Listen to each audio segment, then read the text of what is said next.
Evan, madami na bang tao ang nagpunta ngayon dyan sa QMC? Ayon sa pamunuan ng Quezon Memorial Circle, kanina pa lamang alas 7 ng umaga, 550 katao na agad ang nandito sa loob ng parke. Padamihan ng padami dahil tuloy-tuloy ang pagpasok ng mga bumibisita dito sa Quezon Memorial Circle.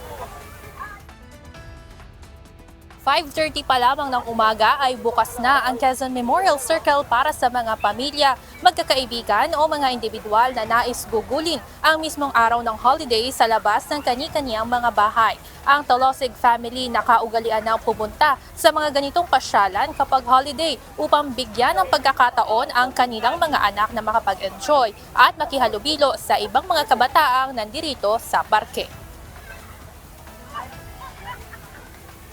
Maganda po kasi dito, yung mga bata mag-enjoy sila sa mga palaruan. Siyempre pag pamilya, di ba, kailangan sama-sama, nagse-celebrate.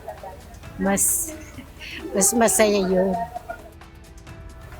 Ayon kay Nanay Shirley, mananatili sila dito hanggang mamayang hapon para mag-ikot-ikot sa food park, playground, garden center at iba pang pwedeng pasyalan sa loob ng Quezon Memorial Circle. Ayon sa pamunuan ng QMC, bukas hanggang alas 12 ng madaling araw ang parke para sa mga nais na dito magpalipas ng gabi.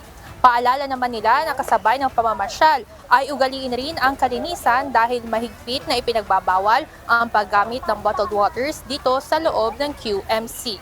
Mayroon ding mga nakabantay na mga pulis sa paligid para sa mga krimeng posibleng mangyari, dulot ng dami ng tao gaya ng nakawan, pagkawala ng mga gamit at maging pagkaligaw ng mga menor de edad. Ella, para sa mga kababayan nating gusto pang pumunta dito sa Quezon Memorial Circle, pwedeng-pwede pa dahil marami pang parking space kung saan pwedeng gumarahe yung mga sasakyan at patuloy din ang pagbubukas ng marami pang mga tindahan dito sa loob ng QMC. Yan ang update mula dito sa Quezon City. Balik sa inyo dyan, Ella. Maraming salamat, Evan Alvarez.